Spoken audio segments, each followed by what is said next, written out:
Assalamualaikum warahmatullahi wabarakatuh. Apa kabar soli-soliah semua di rumah? Semoga kalian semua dalam keadaan yang sehat, berbahagia, dan dirahmati Allah. Hari ini bersama dengan Bu Isti, kita akan belajar tema 8, subtema 4. Dengan tema menjaga keselamatan di perjalanan untuk muatan PPKN dan bahasa Indonesia.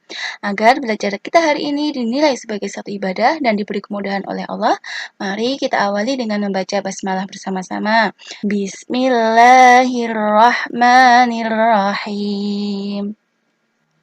Menjaga keselamatan di perjalanan banyak bentuknya. Kita harus menjaga keselamatan diri, keselamatan barang atau harta benda juga perlu diperhatikan.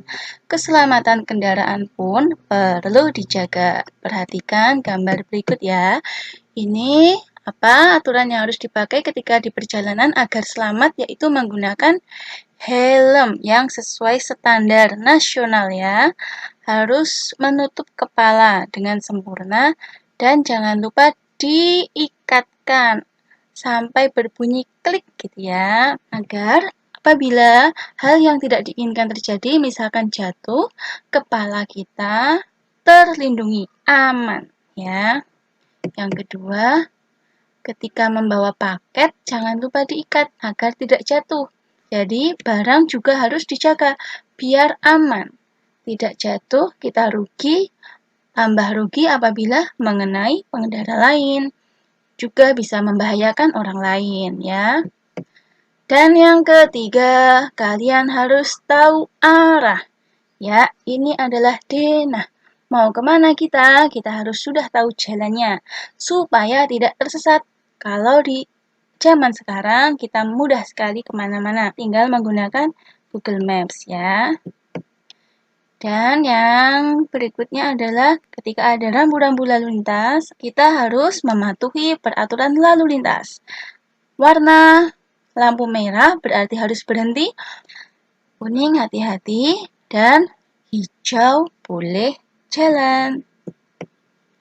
Dan yang terakhir adalah parkir motor. Harus sesuai pada tempatnya agar aman. Udin dan teman-teman sedang kerja bakti. Udin dan teman-teman berbeda agama. Mereka juga berbeda suku bangsa. Tidak hanya itu, jenis kelamin mereka pun berbeda. Walaupun berbeda, mereka hidup rukun dan akrab. Mereka menunjukkan sikap persatuan dalam keragaman. Menurutmu, sikap apa yang harus dimiliki Udin dan teman-teman hingga tercipta persatuan? Silakan kalian tuliskan 5 sikap yang harus dimiliki. Contohnya di situ ada saling menghargai ya. Silakan kamu tuliskan selain saling menghargai. Ayo diskusi manfaat bersatu dan akibat tidak ada persatuan. Kita lihat bersama halaman 157. Perhatikan gambar Udin dan Ibu sedang ke pasar. Dan jawablah pertanyaan berikut sesuai dengan apa yang kamu amati. Apa saja yang dilakukan Udin dalam menjaga keselamatan ketika di pasar? Kalian tuliskan jawabannya yang lengkap ya. Yang dilakukan Udin dan Ibu dalam menjaga keselamatan ketika di pasar adalah titik. Nomor 2, mengapa Udin dan Ibu bergandengan tangan? Udin dan Ibu bergandengan tangan karena titik. Nomor 3, di mana saja kita harus menjaga keselamatan? Kita harus menjaga keselamatan di titik. Siapa saja yang ada di pasar? Kamu lihat di situ, yang ada di pasar adalah tentunya yang ada di pasar adalah orang yang memperdagangkan barangnya. Disebut apa itu? Dan orang yang membeli barang disebut apa? Kamu tuliskan 2 saja. Bagaimana pendapatmu dengan sikap Udin dan Ibu? Pendapat saya tentang sikap Udin dan Ibu, sikap yang dimaksudkan ini adalah sikap keduanya, baik itu Ibu maupun Udin ketika berbelanja di pasar ya. Apakah mereka sudah baik menjaga keselamatan? Atau kalian punya saran kepada Udin atau Ibu supaya lebih aman lagi? Ya, kalian tuliskan pendapatmu 1 saja. Penulisan huruf kapital. Yang pertama, huruf kapital digunakan pada setiap kata awal kalimat. Mas ingat ya. Yang kedua, digunakan pada huruf pertama, petikan langsung. Ini yang baru ya. Petikan langsung itu adalah cirinya ada tanda petik 2 di atas. Yang ketiga, huruf kapital digunakan pada nama orang dan nama tempat. Contohnya, silakan kamu amati di layarmu. Di situ sudah Bu Ici beri warna yang berbeda untuk huruf kapital. Agar lebih mudah untuk memahaminya. Singa berkata.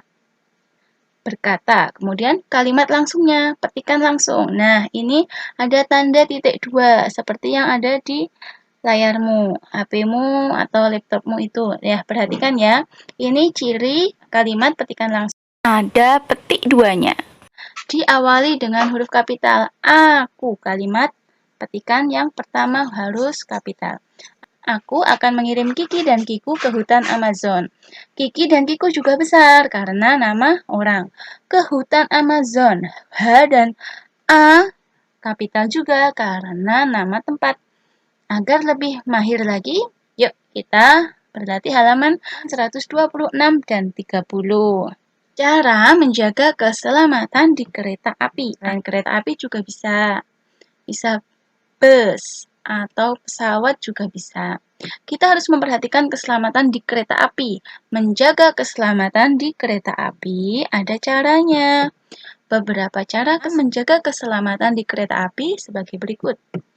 Pastikan kereta sesuai dengan yang tertera di tiket. Jangan sampai kita salah masuk kereta dengan tujuan kota yang berbeda dengan yang kita tuju. Berarti kita tersesat nanti. Yang kedua, perhatikan jadwal keberangkatan dengan teliti agar tidak ketinggalan kereta. Ya, jadwalnya harus diingat, jangan sampai salah dan apalagi terlambat. Yang ketiga, apabila kereta akan datang di jalurnya, tunggu sampai kereta api berhenti dengan sempurna. Ini agar tidak terjatuh ya, harus hati-hati baik itu naik maupun turun dari kendaraan umum. Yang keempat, gunakan sepatu yang nyaman sehingga memudahkan dalam bergerak. Dan yang kelima, jagalah barang bawaan dengan baik. Karena ketika kita berada di kendaraan umum, bisa kereta api, bus, maupun pesawat, kita akan bertemu dengan banyak orang yang tidak kita kenal. Tentunya kita juga harus berhati-hati agar bawaan kita tetap aman. Dan yang keenam, jangan malu bertanya pada petugas kereta api jika ada yang kurang jelas. Malu bertanya sesat di jalan. Ingat ya pepatah tersebut, jadi daripada bingung sebaiknya bertanya agar lebih mudah memahami situasi dan kondisi keadaan di kendaraan umum. Penulisan tanda titik. Udin dan Ayah memasuki museum. Di museum terdapat berbagai kebudayaan daerah. Udin juga mengamati jumlah pengunjung museum di tahun 2017. Kalian lihat di situ ya ada tabel bulan dan banyaknya pengunjung museum. Tanda titik juga digunakan untuk memisahkan bilangan ribuan yang menunjukkan jumlah. Bacalah teks berikut dengan lafal dan intonasi yang tepat. Jumlah pengunjung museum bulan Januari ada 1.500 orang. Perhatikan di situ 1.500 orang. Tanda titik digunakan pada angka ini memisahkan jumlah ribuan ya. 1.500 1.500. Dan tanda titik juga ada di akhir kalimat. Jadi ada dua di situ penulisan tanda titik yaitu pada angka yang memisahkan bilangan ribuan dan di akhir kalimat. Sekian pembelajaran kita pada hari ini. Bu Isti ucapkan terima kasih atas perhatian dari kalian semua dan mohon maaf apabila ada salah-salah kata dalam penyampaian. Mari kita akhiri pembelajaran kita dengan baca hamdalah bersama-sama. Alhamdulillahirrabbilalamin. Wassalamualaikum warahmatullahi wabarakatuh.